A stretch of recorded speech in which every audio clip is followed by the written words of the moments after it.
Hey guys, my name is Ahmed and welcome back to FPL Clue for another video. In today's video, we will be talking about a few players to buy depending on your team situation, if you're wildcarding or not, or how many free transfers do you have. Some of them might be a very good option for Game Week 9, and some of them might be even a good option the Game Week after. So please leave a like to the video and subscribe to the channel, and without any further ado, let's jump into the video. So the first player to talk about in this video is of course the man himself, Mohamed Salah. What a consistent player he is. He has blanked only once in the last 13 Premier League games and blanked only once this entire season. He is currently overperforming his expected data. He scored 5 and assisted 4, so 9 attacking returns in just 8 games. It could easily be 10 attacking returns or more, but in some cases he got unlucky. So if you're on your wildcard, then he is a must-have FPL asset at the moment. But even if you're not on your wildcard, but you have enough free transfers and enough budget in the bank, then don't wait for anything. Go ahead and bring him in. Some people are even thinking to bring him in for a hit, which is still worth it, but it really depends on if you have already wildcarded or not. If you have already wildcarded and you're bringing him in for a hit, then it's worth it. But if you haven't wildcarded yet, and if you're planning to bringing him in for a hit for game week 9, and then you wildcard in game week 10, then I think it really depends. If you're captaining him in for game week 9, then it's a good shout. Otherwise, I don't think it's a good idea to bring him in game week 9 for a hit, and then you wildcard in game week 10. But if you haven't wildcarded and you're bringing him in game week 9 for a hit, and then you'll wildcard in game week 19 or so, then again he is a worth it shout, because he is a good captaincy shout not only for game week 9 but up until game week 16. There are several game weeks that you can captain him. For example, game week 11 he has Luton Town away. Of course, Erling Haaland will have Bournemouth away, but it's another good shout. Game week 10, Erling Haaland has the Manchester Derby. He is a good shout. And even in game week 14 against Fulham, the way they are defending at the moment, and if Salah will continue his current form, then he is a good shout. If you're not on a wildcard, of course it's not easy to bring him in because he's 12.6 millions. But keep in mind that if you're spending more, then you're bringing in a consistent player. Not only that, he has guaranteed minutes and is on penalties as well. So the second player is Ollie Watkins. He is the most transfer in player at the time of recording, even ahead of Mohamed Salah. But he is there for a reason. Just like Mohamed Salah, he is also one of the most consistent players. Just like Mohamed Salah, he also blanked only once this season. And look at the fixtures. From game week 9 up until game week 14, he is having a very decent run of fixtures. West Ham United at home, Luton at home, Forest away, Fulham at home, Spurs away, and then Bournemouth away in game week 14. And again, like Mohamed Salah, he is also overperforming his expected data, so that means that he is in a very good form. If he continues with this form, he is a decent shout. The slight concern is that he is getting subbed off much earlier than last season, and he is not on penalty anymore. But his non-penalty expected goal involvement is phenomenal. He is actually one of the assist machine. So he assisted 7 times in the previous 8 games, and of course he scored 4 goals, including that hat-trick against Brighton. So let's talk about Bukayo Saka for a little bit. If you're not on wildcard, then he is not an ideal transfer in for game week 9, because first, they play Chelsea away, which is not an ideal game from attacking point of view, and second, we don't know about his injury updates yet. We are not sure if he is ready to play in game week 9 or not. Even if he is ready for game week 9, then we are still not sure if he will start game week 9 or not. If Arteta confirms that he is okay for game week 9, then especially if you're on wildcard, it's better to bring him. Even if you don't want to play him in game week 9, you can bench him. And then in game week 10, they have Sheffield United at home. Of course, game week 11, Newcastle away is not an ideal one, but after game week 11 and from game week 12 and onwards, the fixture run is very good. Just like Mohamed Salah and Ollie Watkins, he also blanked only once this season. and he didn't play Game Week 8 at all.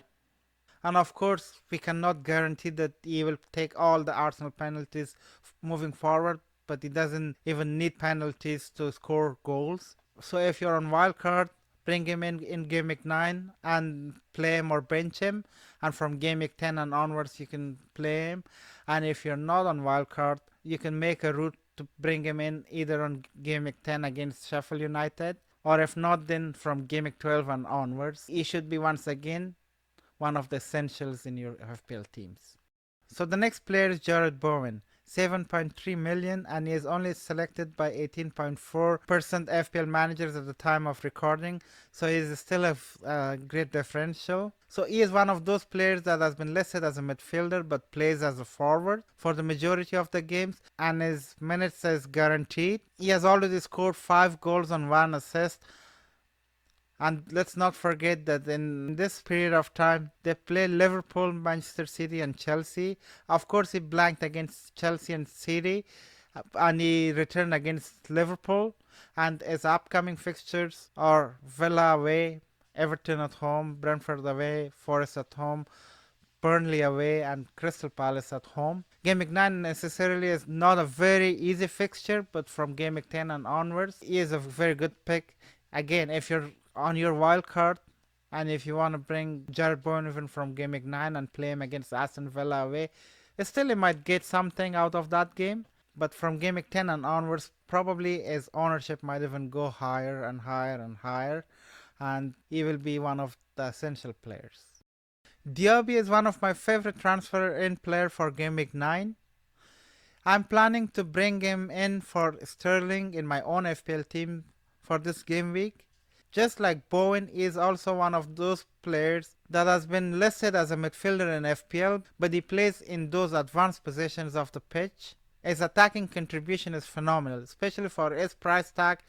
He has already have 6 attacking returns in 8 games, and their fixtures are really good, just like I mentioned when I was talking about Ollie Watkins. So the next player is Martinelli, 7.7 million. Of course, he had some injuries and he had lots of price falls. Price fell from 8 million to 7.7 million, and he is owned by only 4.1% FPL manager, so he is a very good differential. And now that you can get him for cheaper price, if you're on wildcard, or even if you have a spare transfer and you don't have any other problems when you're in your team, it's a good time to go for him even in Game Week 9 against Chelsea.